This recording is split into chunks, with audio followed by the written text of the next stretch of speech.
Baik, Assalamualaikum warahmatullahi wabarakatuh. Pada kesempatan kali ini, kami dari Angkatan ke-29, kelompok 2, kelompok kecil 1 akan presentasikan tentang identifikasi kasus terkait penerapan nilai berakhlak sebagai penjaga tahanan.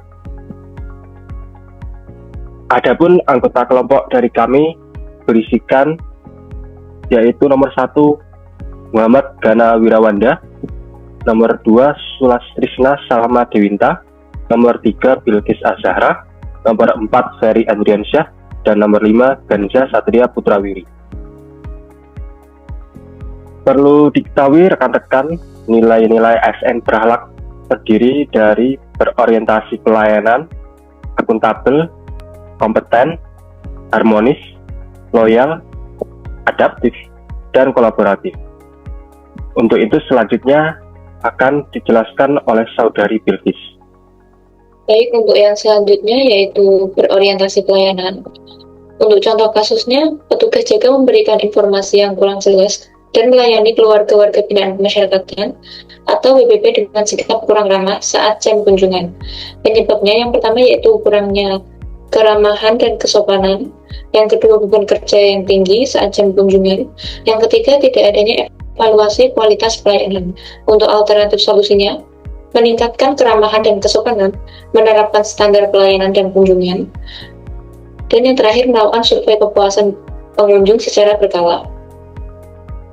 Untuk yang kedua yaitu akuntabel. Contoh kasusnya, petugas tidak mencatat secara lengkap barang titipan yang masuk ke blok WBP sehingga menyulitkan proses pengawasan. Penyebabnya yang pertama kurang disiplin dalam administrasi, yang kedua pengawasan kurang optimal, yang ketiga tidak memahami pentingnya dokumentasi. Untuk alternatif solusinya yang pertama melaksanakan dan audit rutin, dan yang ketiga tanggung jawab. Selanjutnya akan diteruskan oleh Saudara Ganza.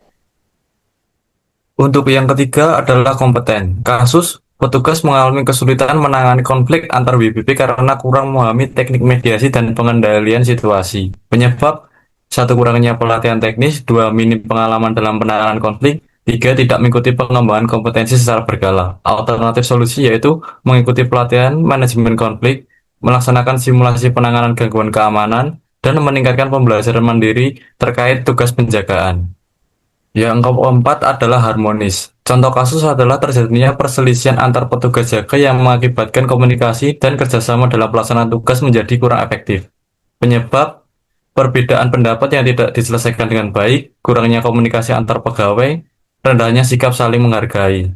Alternatif solusi yaitu membangun komunikasi yang terbuka dan profesional, melaksanakan kegiatan pembinaan tim, dan menanamkan budaya saling menghormati di lingkungan kerja. Untuk selanjutnya akan dijelaskan oleh Saudari Sulastrisna. Baik, untuk nilai yang selanjutnya yaitu loyal. Contoh kasusnya, petugas membocorkan informasi internal terkait jadwal pengamanan kepada pihak yang tidak berwenang. Penyebabnya yang pertama, adanya kurangnya pemahaman mengenai kerahasiaan informasi. Yang kedua, rendahnya kesadaran terhadap kepentingan organisasi. Yang ketiga, pengawasan terhadap penggunaan informasi belum optimal. Untuk alternatif solusinya, yang pertama ada sosialisasi kode etik dan disiplin ASN. Yang kedua, penguatan komitmen menjaga nama baik instansi. Dan yang ketiga, pemberian sanksi tegas terhadap pelanggaran kerahasiaan. Kemudian, pada nilai adaptif, contoh kasusnya, petugas mengalami kesulitan menggunakan aplikasi pelaporan digital yang baru diterapkan, sehingga laporan menjadi terlambat. Penyebabnya yang pertama, kurang menguasai teknologi informasi. Yang kedua, minim pelatihan penggunaan aplikasi. Yang ketiga, resistensi terhadap perubahan sistem kerja. Untuk alternatif solusinya, yang pertama ada mengadakan pelatihan penggunaan aplikasi. Yang kedua, menunjuk petugas pendamping atau mentor bagi pegawai yang membutuhkan. Yang ketiga, mendorong budaya belajar dan inovasi di lingkungan kerja.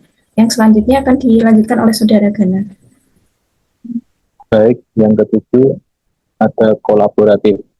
Contoh kasusnya adalah koordinasi antara petugas jaga, petugas kegiatan, dan petugas administrasi tidak berjalan baik saat ada WBP yang membutuhkan penanganan medis darurat.